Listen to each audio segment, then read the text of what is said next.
Imagine a world where the darkest melodies of rock suddenly fall silent, where a titan of music takes his final trembling step into eternity. On July 22, 2025, heartbreaking news spread across the globe.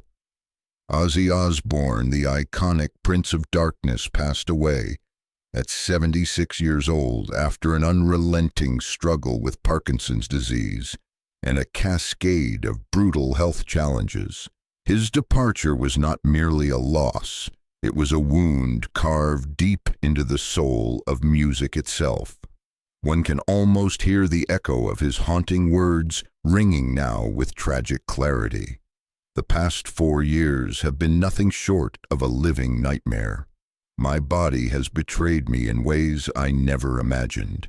Azie Osborne was not just a rock star. He was a warrior, a man who stared into the void again and again and refused to surrender. Every breath he took was an act of rebellion against the agony that clawed at him. Parkinson's disease did not simply weaken him, it stole the very foundation of his mobility, stripping strength from his legs. A devastating fall fractured his spine and plunged him into a relentless cycle of surgeries, pain, and suffocating silence.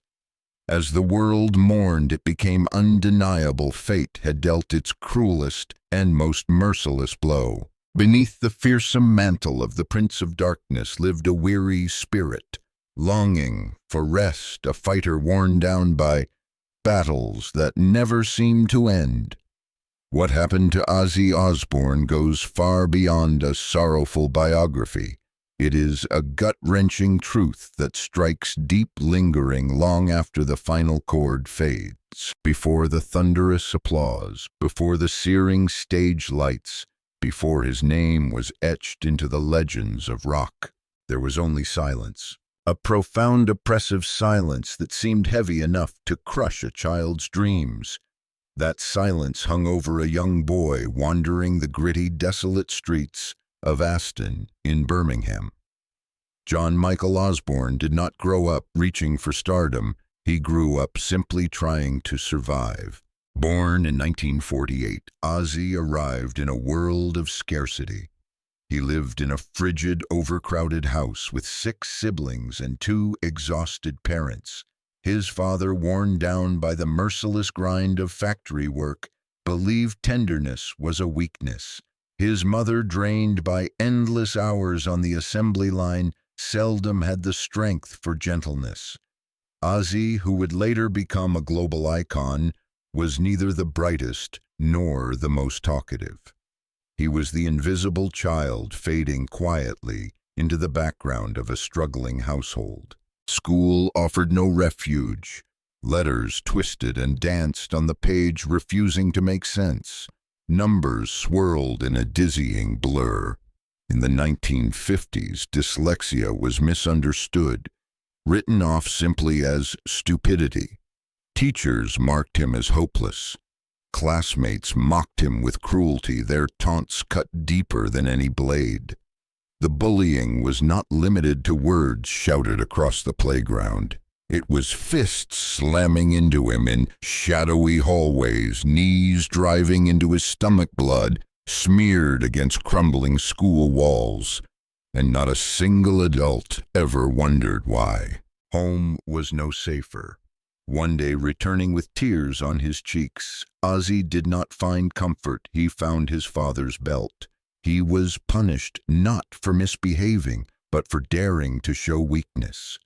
He learned early that pain brought no compassion, only more punishment. Over time, the silence inside him grew a deafening void he used like a shield. But shields do not heal broken spirits. By 1962, at just 14 years old, the silence became too heavy to bear. In the dim light of his cramped bedroom, he tied a noose from his mother's laundry line, stepped onto a shaky chair, and longed for the world to release him. But fate charged into the room, not with kindness, but with violence. His father burst through the door, tore him down, and unleashed another storm of rage as if brutality could beat the despair out of him. Something deep within Azie cracked that day, or perhaps it hardened. He gave up on school. He spoke only when he absolutely had to. And from that moment he drifted through his teenage years like a ghost. The hollow gaze of a soul already slipping away became Azie's constant companion. Joy felt like a language he no longer understood. The reflection staring back at him in the mirror revealed a boy dissolving into shadow, a ghost of who he once had been. At just 15 years old, he abandoned school entirely. He carried no qualifications, no dreams, and no direction. He simply drifted. He survived by taking whatever work he could find, slaughterhouses thick with the stench of blood, construction sites, baking under the relentless sun factories where he tuned car horns in endless monotony. But his mind wandered too far to stay focused. His hands fumbled. His spirit, fractured from years of torment, could not hold on. Every job ended in the same bitter pattern: fired, discarded, forgotten. By 17 years old, hunger had become a constant beast, gnawing at him. His shoes were torn, his clothes ragged, and the last scraps of hope within him lay crushed. Life felt suffocating, as if even the air denied him mercy. And when desperation finally struck, it did not whisper, it screamed. In the year 1965, a clumsy attempt at burglary dragged him into the cold grip of Winson Green Prison. Inside those grim walls, reality crashed down on him like a steel hammer. During a violent altercation when another inmate attacked him, Azie defended himself with the only weapon at hand, a metal chamber pot.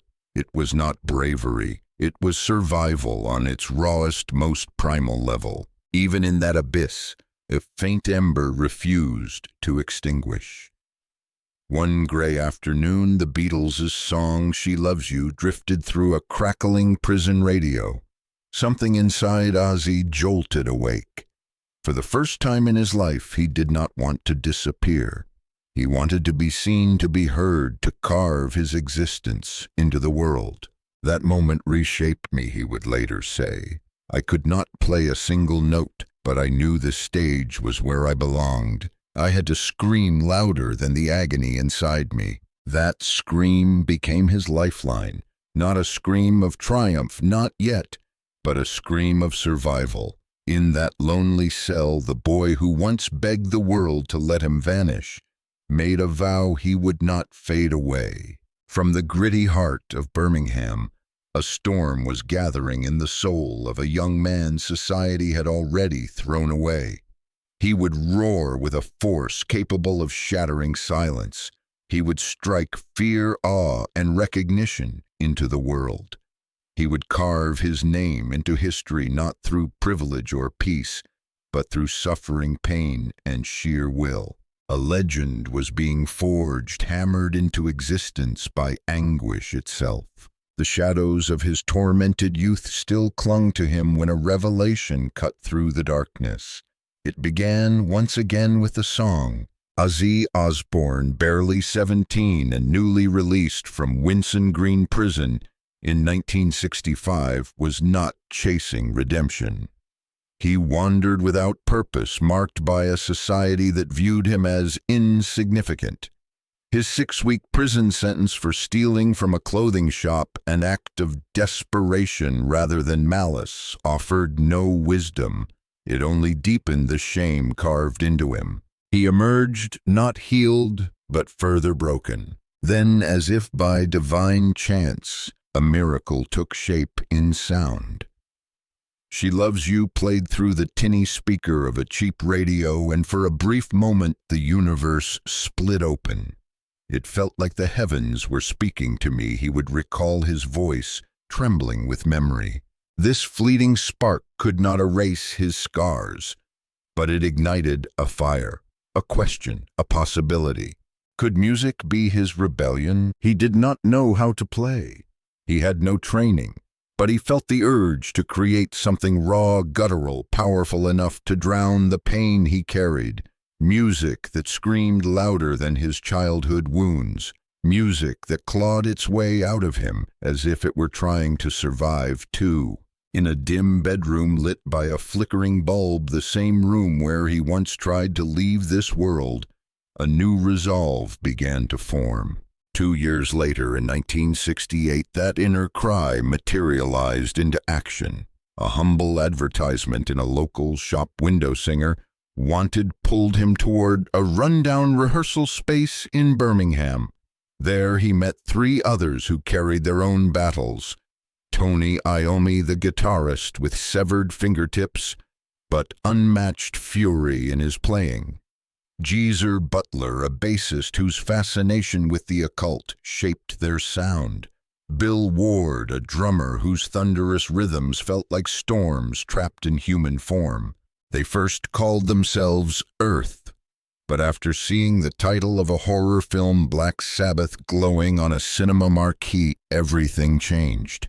The name awakened something inside them. If people pay to feel fear, Ozzy later said, why not give them music that terrifies and moves them at the same time? Their music was not created for fame. It was created to survive. Their songs were rituals, raw expressions of anguish, heavy distortions soaked in sorrow, riffs that sounded like the cries of wounded souls.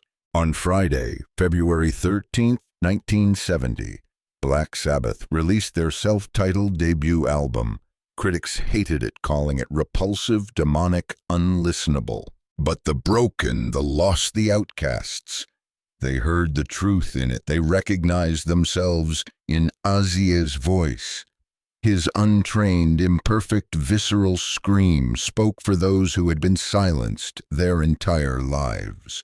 That same year, Paranoid was released almost by accident, and it became scripture to an entire generation.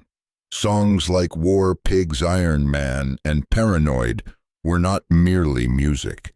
They were lifelines. Azie Osborne had stared into the abyss and somehow found a voice that millions would cling to.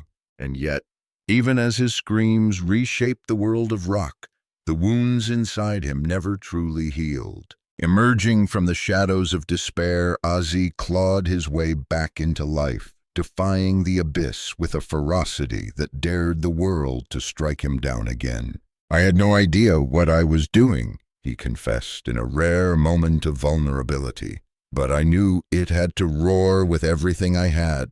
That roar was more than sound. It was retribution, a primal cry declaring I endured.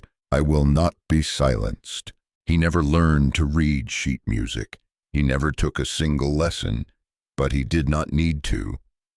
His anguish composed the melody. His scars wrote the verses. His turbulent life pounded like drums, and his spirit, raw and untamed, amplified it all. Behind the wild, chaotic showman, beyond the outrageous stunts and electrifying performances, there remained the wounded child from Aston, branded foolish, unseen, unworthy.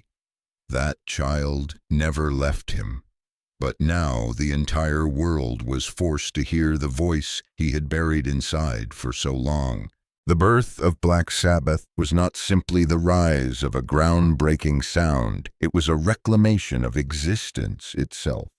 Azie did not just help invent heavy metal. He poured his entire broken life into it. Every scream, every guttural snarl, every haunting riff was an act of defiance against a destiny that had tried to crush him. Yet as fame surged like an unstoppable wave, with concerts selling out, records soaring, and headlines proclaiming their dominance, another storm brewed deep within him. The louder the crowds cheered, the more violently his inner demons screamed.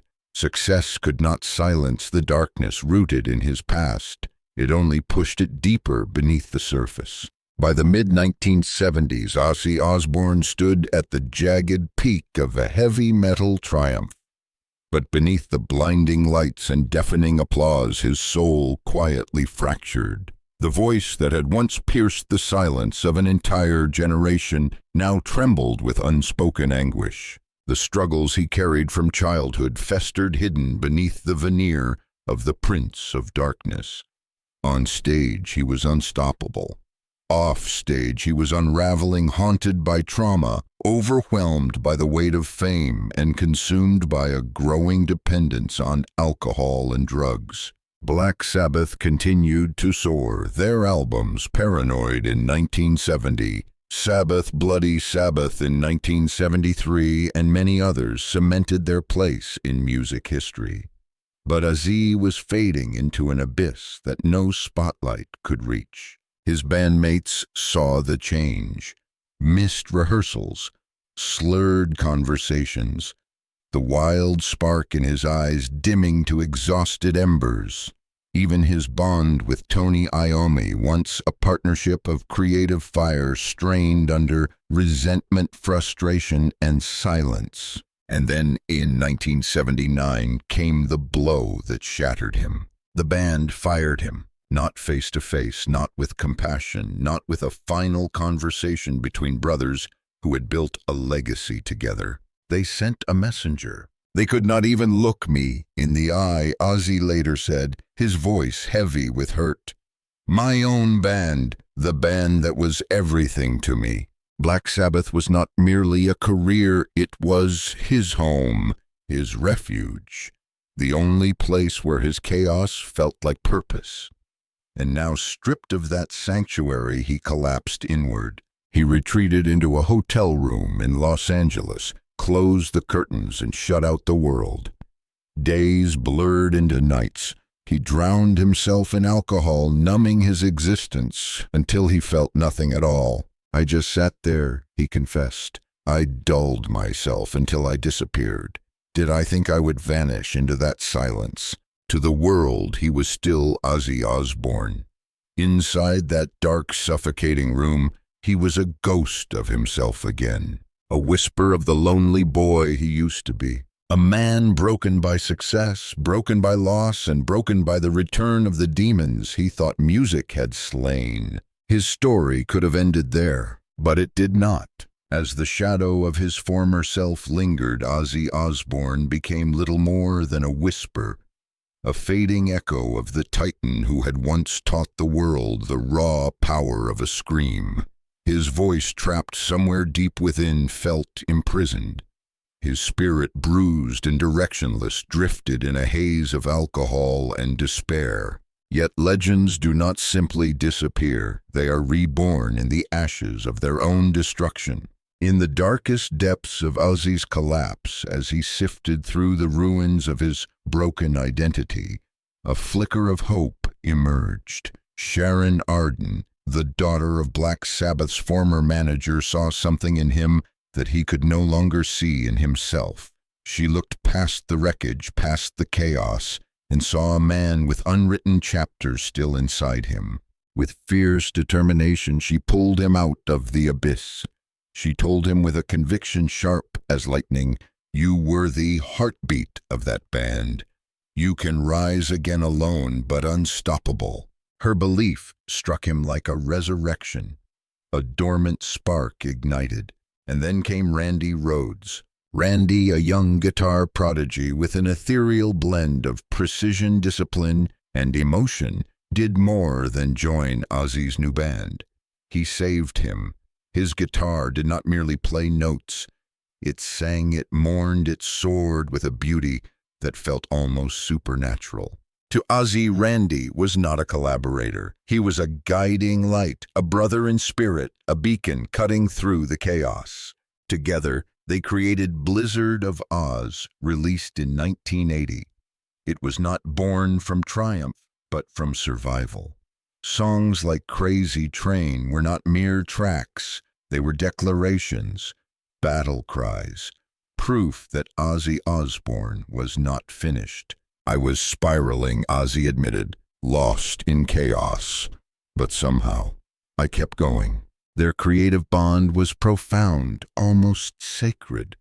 Randy's younger years had been shaped by discipline and devotion, where Azie's had been shaped by turbulence.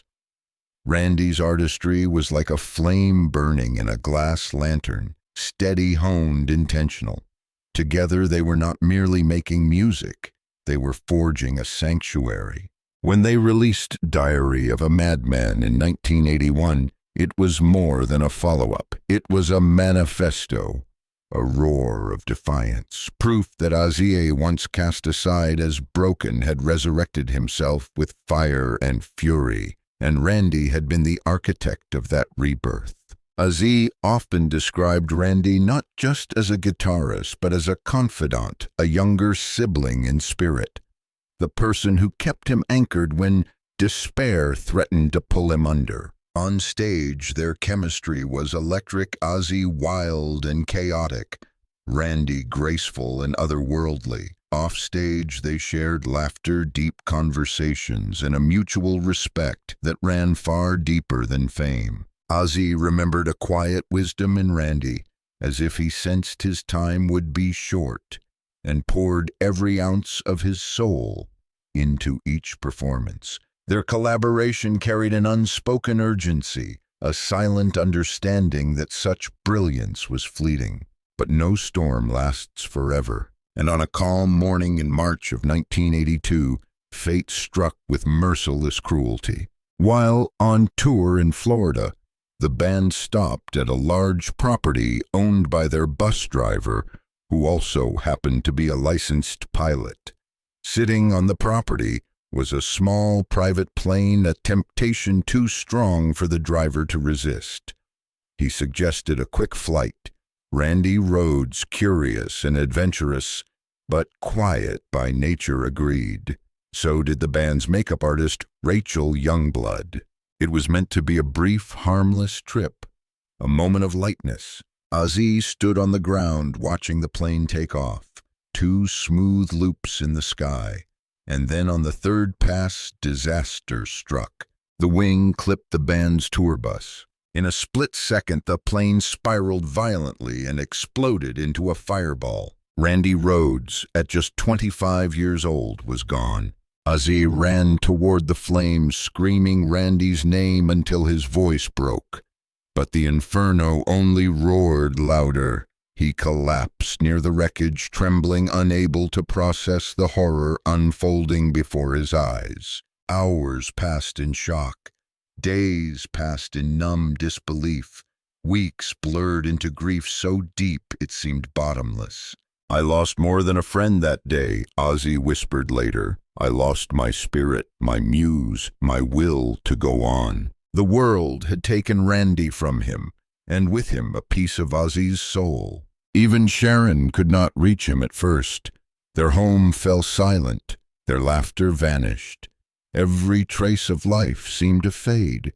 Randy's death did not merely wound Azie, it hollowed him out. It left him breathing but broken, a shell of the man he had once fought so hard to become. The inferno of that merciless March morning did more than claim a life, it tore a hole straight through Azie Osborne's soul. As he watched the small plane carrying Randy erupt into flames, something inside him died with his friend. In that single shattering moment, a piece of Azie's very being was burned away forever. For weeks, he disappeared into a suffocating void. His voice, once a thunderous force, fell silent. His appetite vanished.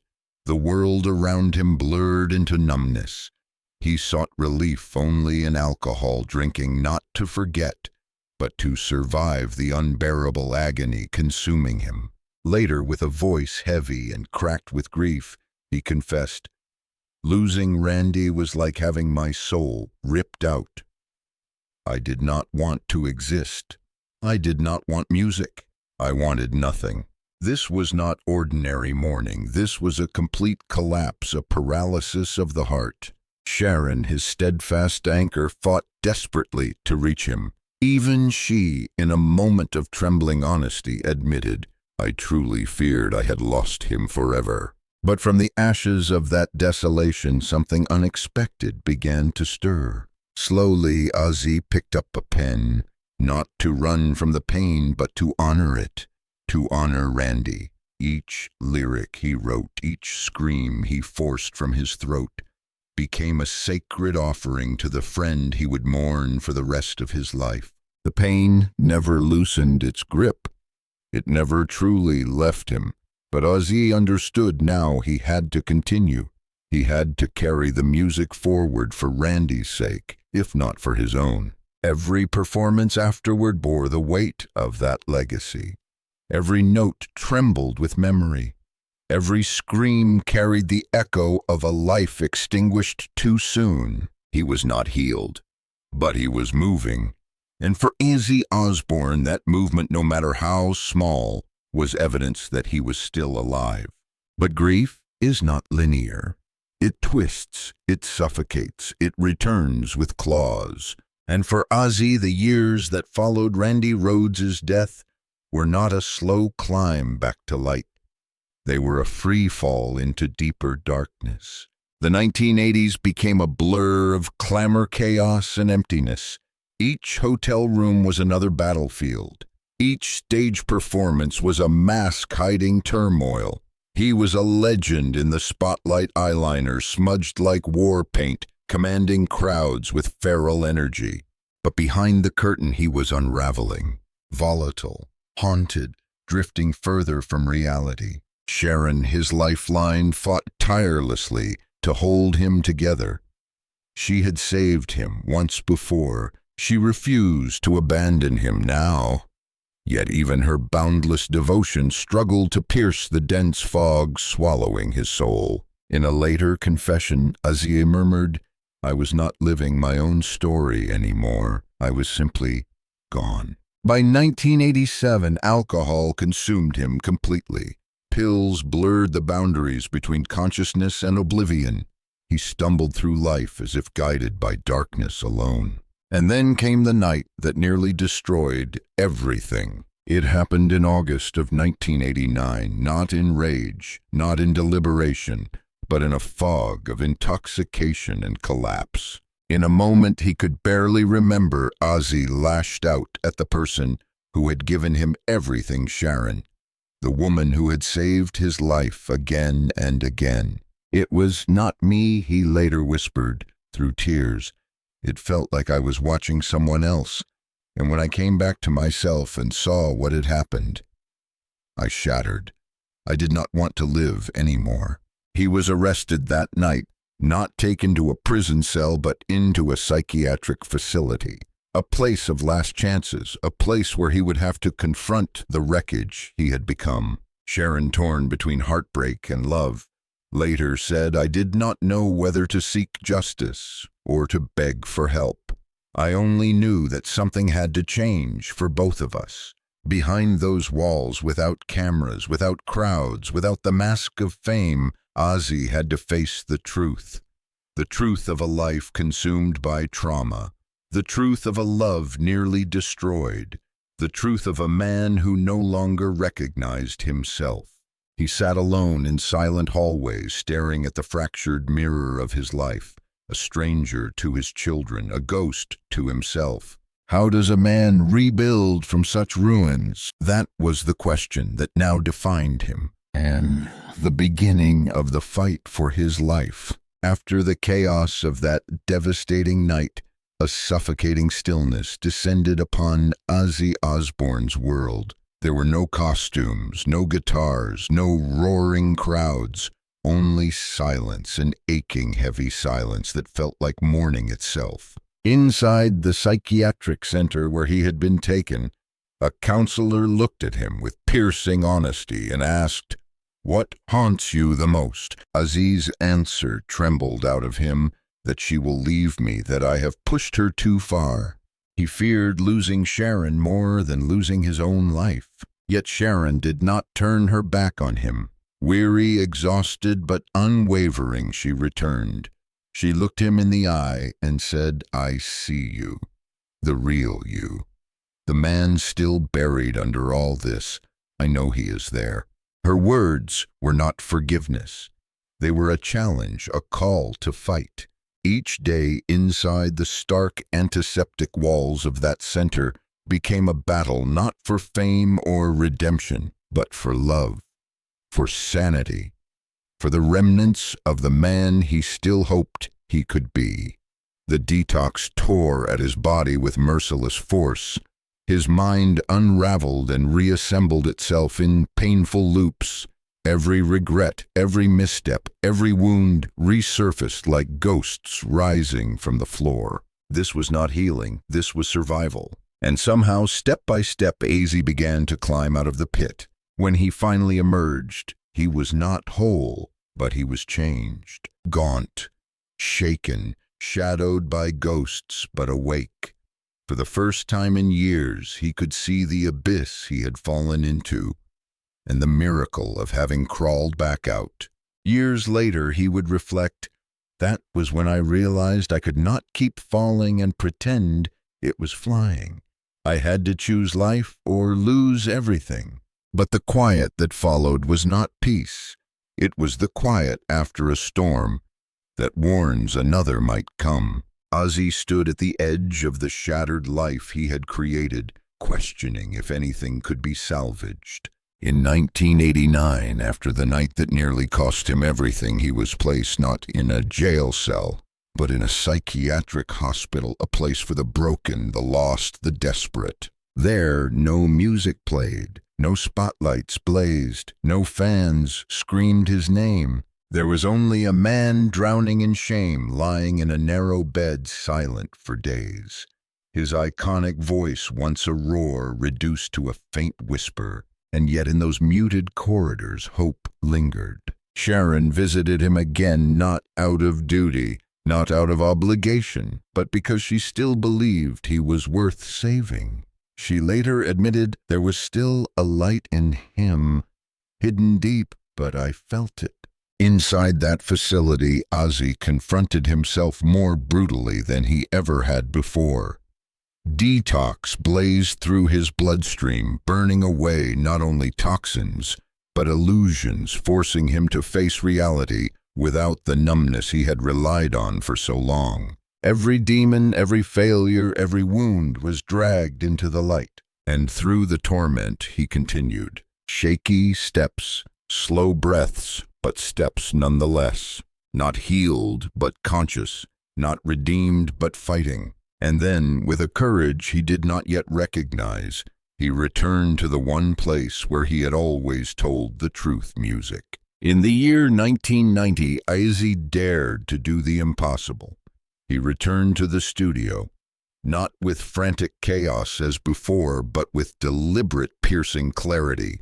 Teaming up once again with guitarist Zakk Wylde, he crafted the album No More Tears, released in 1991. It was more than a comeback. It was a confession, a reckoning. Songs like Mama, I'm Coming Home and Road to Nowhere carried aching honesty. Every lyric trembled with the weight of sorrow, regret, and rebirth. It was my attempt to feel human again, Azie said quietly. And the world listened, not to the Prince of Darkness, but to the man behind the myth. Fans who had once feared he would vanish forever now witnessed something greater than a return. They witnessed a resurrection built not on spectacle, but vulnerability. Still, the fight did not end. Sobriety was a daily war. Life was a fragile balancing act. But he was fighting. Sharon was no longer just a rescuer. She was a warrior beside him, shoulder to shoulder, every step of the way. How do you measure devotion like that? Their bond, once fracturing under the weight of chaos, became a testament to resilience. Imperfect, scarred, unbreakable. And though Azie had survived the darkest chapters of his life, the shadows of pain did not vanish. They lingered in his songs, his silences, his eyes. But for the first time in a long time, he was choosing life. As the echoes of past turmoil lingered, Azie continued to bare his soul. He confessed everything to himself, to Sharon, and to the world. Sharon, his unwavering anchor, had not only saved him once. She breathed life into him every single day.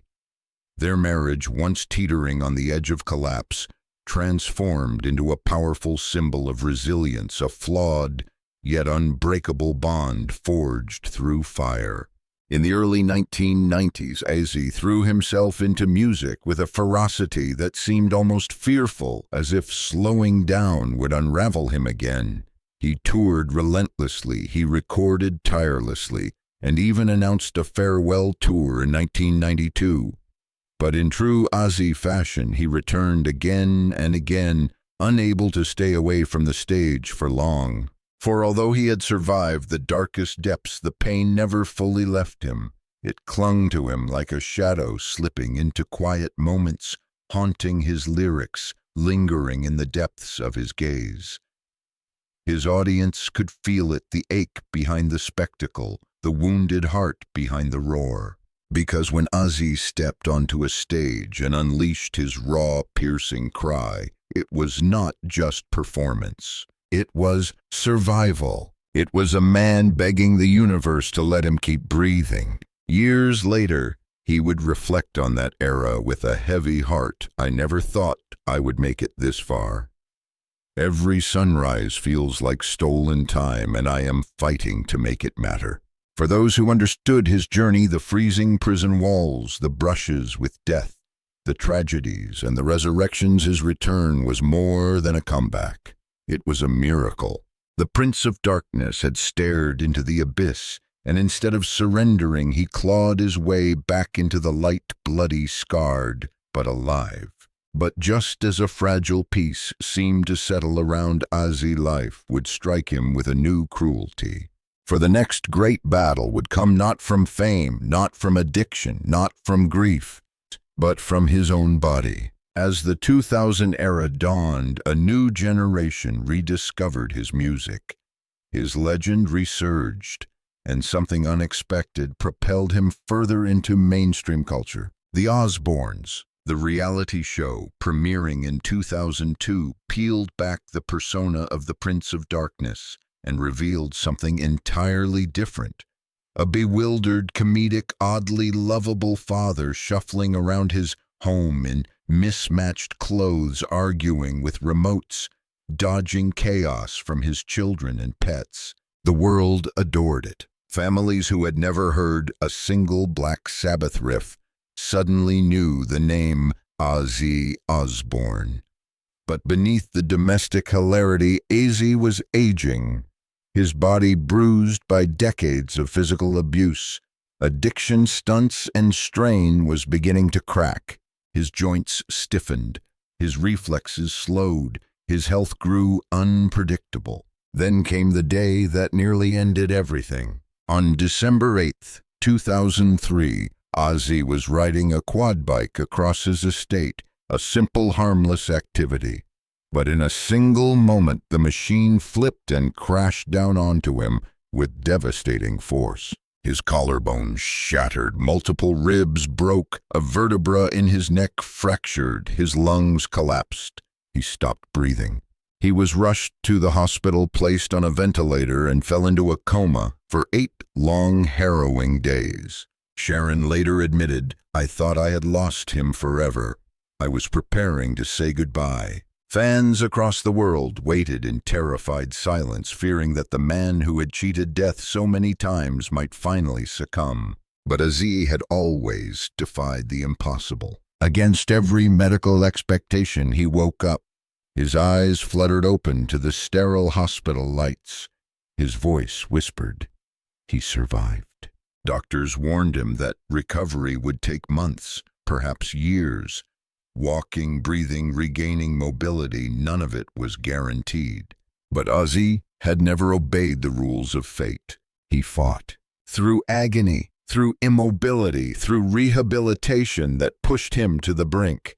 And then less than a year later, in 2004, he stepped onto the stage at the Brit Awards, greeted by a tidal wave of applause. The world could hardly believe it. Azie Osborne, the man who should not have survived, stood tall once more. Yet the accident left wounds deeper than any X-ray could capture. Chronic pain became his constant shadow. Some mornings, even rising from bed felt like climbing a mountain. "I wake up and it hurts," he said quietly. "But I am still here, I am still breathing. That has to be enough."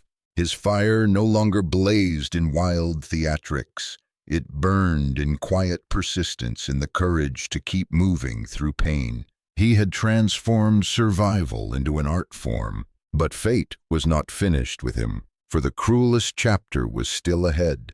Just when Azie Osborne believed he had weathered life's cruelest storms, when the scars of past tragedies had settled into something resembling fragile peace, another blow arrived. And this time it did not come from fame, misfortune, or chaos. It came from his own body. In the year 2019, on an ordinary day at home, a seemingly harmless stumble changed everything. One slip, one fall, yet its consequences were catastrophic. The metal rods that surgeons had placed in his spine after the near-fatal quad bike accident of 2003 shifted violently.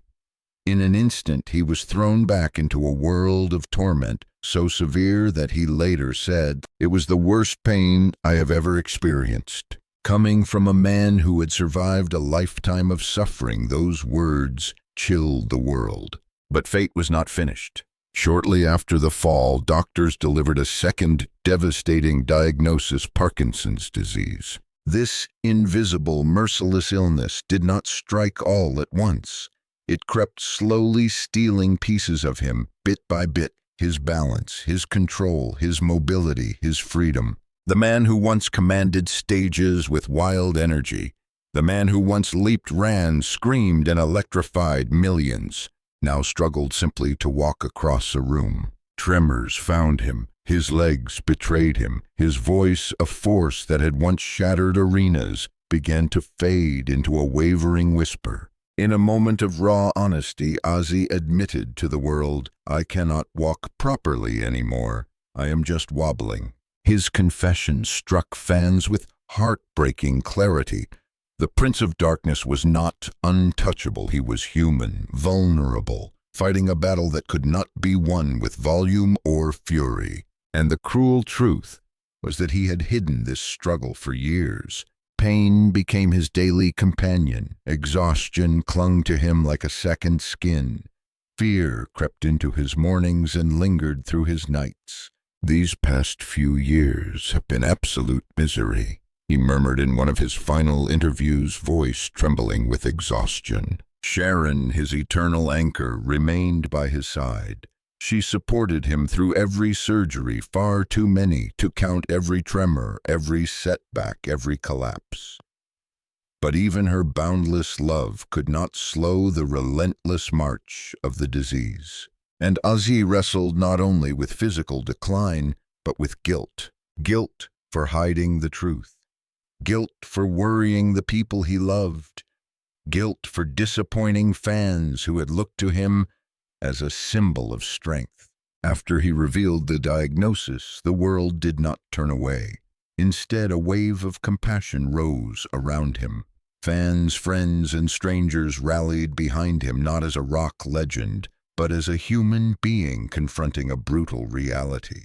And even as the disease ravaged his body, Azie pressed on. In the year 2020, he released the album Ordinary Man, a work steeped in pain, vulnerability, and an unwavering desire to continue creating.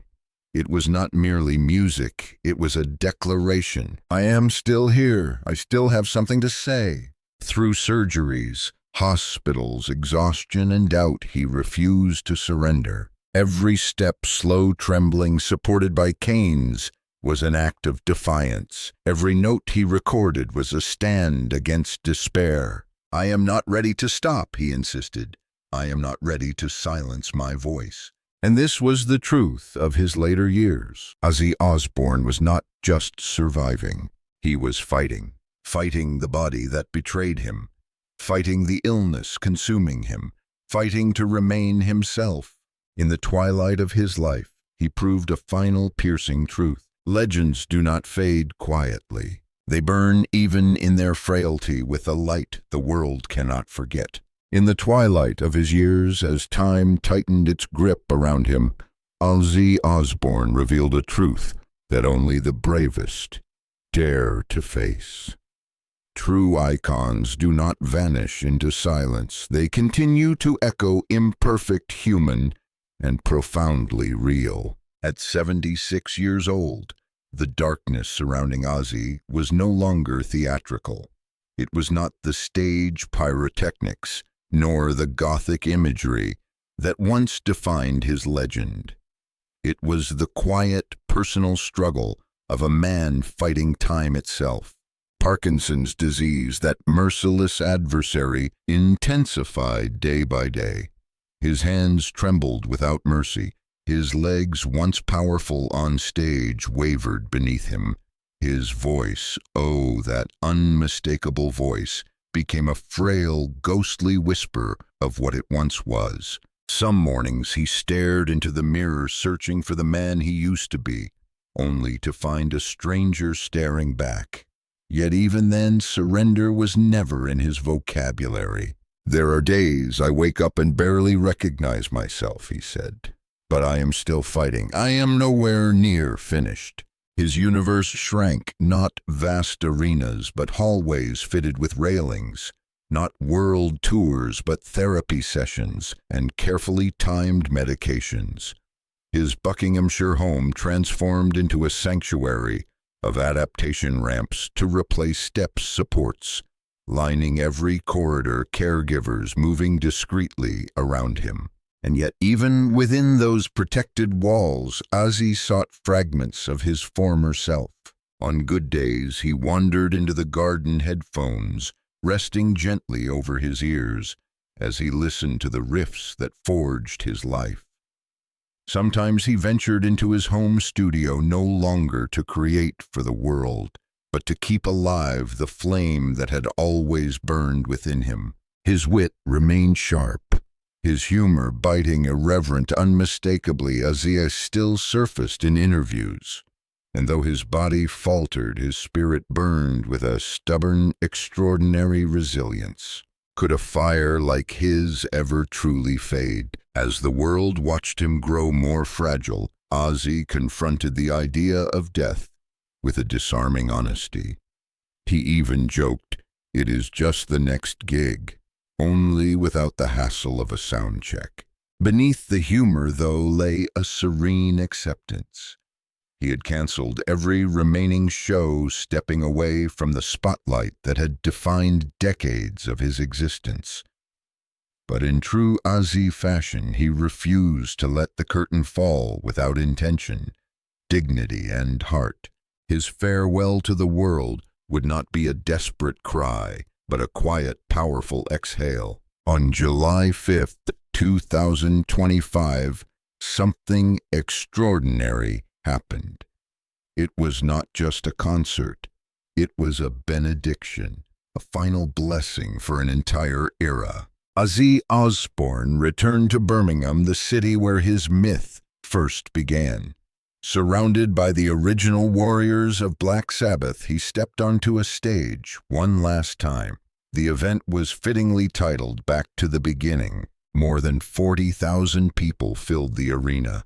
Nearly 6 million watched from around the world. A hush fell over the crowd when Azie appeared, slow, deliberate, leaning on a cane with Sharon by his side. This was not the wild man of legend. This was a man carrying nearly 8 decades of pain, triumph, loss, and love. His voice quivered, his hands shook. But when the first chord rang through the air, time seemed to stop. Each lyric was drenched in nostalgia. Each riff summoned ghosts and memories. Each moment felt like a fragile goodbye. "This is it," he whispered, and hearts around the world broke. After the show, he quietly told those close to him, "This will be the last time I ever step on a stage." There was no regret in his voice, only peace. Every penny of the staggering $190 million raised that night went to causes dear to his soul: Cure, Parkinson's, Birmingham Children's Hospital, and Acorn Children's Hospice. Even in his final performance, he gave. In the remaining weeks of his life, though no stage lights followed him anymore, Azie still touched millions. He appeared on the Osbornes podcast, sitting beside Sharon, peeling back layers of their lives, offering raw truth rather than performance. When not speaking into a microphone, he was in the garden, grandchildren gathered around him as he shared stories of madness, music, love, loss, and redemption. These were not tales of chaos. They were reflections on what it means to endure. And then on July 22, 2025, Azie Osborne slipped quietly from this world. He left behind not silence, but resonance. Because legends, true legends, are not defined by how loudly they roar, but by how deeply they are remembered. As the echoes of Azie's legendary presence lingered after his passing, pieces of his soul continued to shine through the lives of his children, each one carrying a unique reflection of the man who had shaped their world. His eldest daughter, Azie Osborne, born in 1983, chose a path far different from the glare of fame. She rejected the spotlight of reality television and instead poured her heart quietly into music under her own name. Azie often admired her strength, the kind of strength that whispers instead of screams, proving that even the softest voice can thunder with meaning. Kelly Osborne, born in 1984, carried a vibrant spark of her father's fire. Outspoken, fierce, and brilliantly creative, she forged her own identity as a singer, designer, and media personality. In every bold stride she took, there was an echo of her father's unyielding spirit, rebellious, unapologetic, and unmistakably Osborne. Then there was Jack Osborne, the youngest from Azie's marriage with Sharon. Growing up in the chaotic whirlwind of fame, he eventually found depth and purpose in the shadows, creating documentaries about the mysterious and the paranormal. Yet beyond his on-screen persona, Jack became one of Azie's greatest pillars of support. He stood by his father during hospital stays, helped manage family ventures, and quietly shouldered the enormous weight of the Osborne legacy. From Azie's earlier marriage to Thelma came Jessica and Louis, two children who chose privacy over fame. They kept their distance from the spotlight, but their connection to the Osborne family never dimmed. They remain threads in the complex tapestry of Azie's life, quiet but essential. In public appearances, whether at events and heartfelt interviews, or in rare family photographs, the bond between Azie and his children glowed with unmistakable warmth. With Kelly and Jack especially, the love was visible in every embrace, every shared laugh, every moment captured by the world. As Azie's era on the stage drew to its final close, his children became more than a family. They became the keepers of his flame, the guardians of a legend too vast for one lifetime. His wealth, estimated at over $220 million by the year 2025, was never the true treasure he left behind. His greatest legacy was purpose. In the early days of 2024, with time slipping quietly through his fingers, Azie crafted his final will. It was not written with fear, but with gratitude for a survival story no one, not even he, had expected. Sharon, his constant anchor, along with their 5 beloved children, would inherit the core of his estate. But Azie's will reached far beyond family. It became a testament to the lifelines that had rescued him in his darkest moments.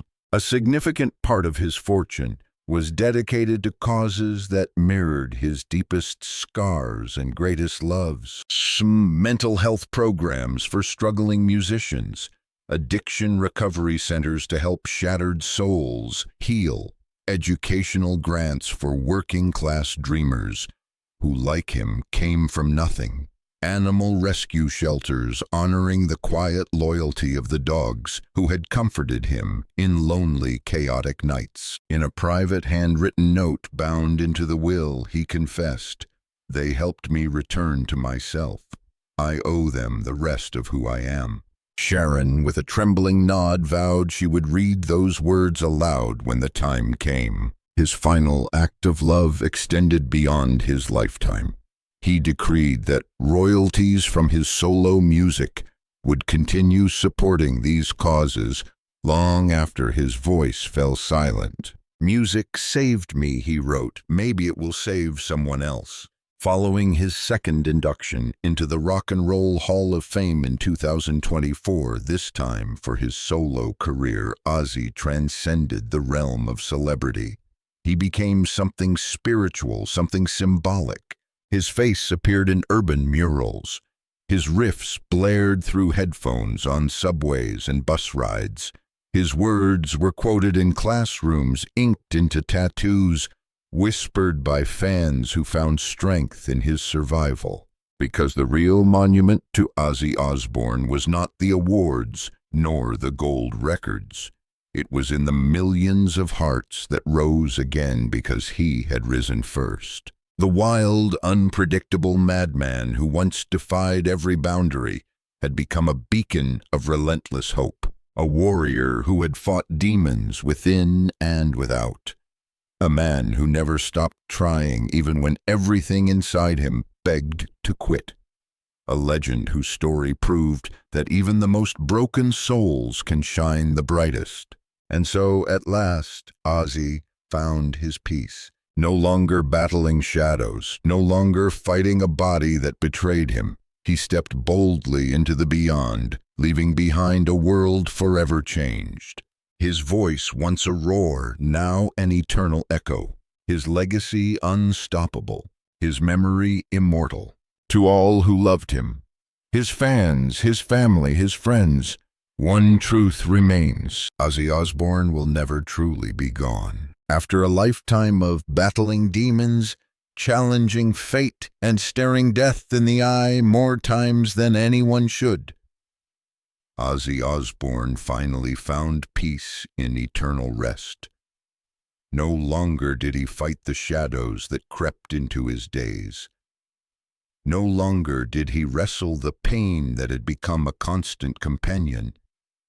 Instead, he embraced the quiet, stepping boldly into the beyond with a spirit rich with memories, hard-won wisdom, and unyielding courage. And now, the world is left with an echo, a question lingering in the hearts of millions. Did his voice ever anchor a moment of your youth? Did his music ever mirror your struggles? Did his story ever inspire you to keep fighting when life pushed too hard? If it did, let your heart speak. Share a memory. Tell your story. Whisper a simple thank you. Because legends like Ozzy do not fade, they continue living through the people they touched. Ozzy's legacy is not merely a saga of chaos, tragedy, and fame. It is something brighter, something fierce. It is proof that even the most shattered spirits can ignite the world with a light stronger than their suffering. Rest now, dear Ozzy. Let the noise dissolve. Let the battles end. Let serenity wrap around you like the softest cloak. In that faraway haven, pain cannot touch you. Surgeries, tremors, exhaustion, all gone. There is only warmth, only relief, only the gentle hum of guitars drifting through a place where legends no longer struggle. Sleep well, Ozzy. You fought harder than most could ever fathom. You survived storms that would have broken lesser souls. And after a lifetime of roaring through torment and guiding the lost with your voice, you have finally earned your rest.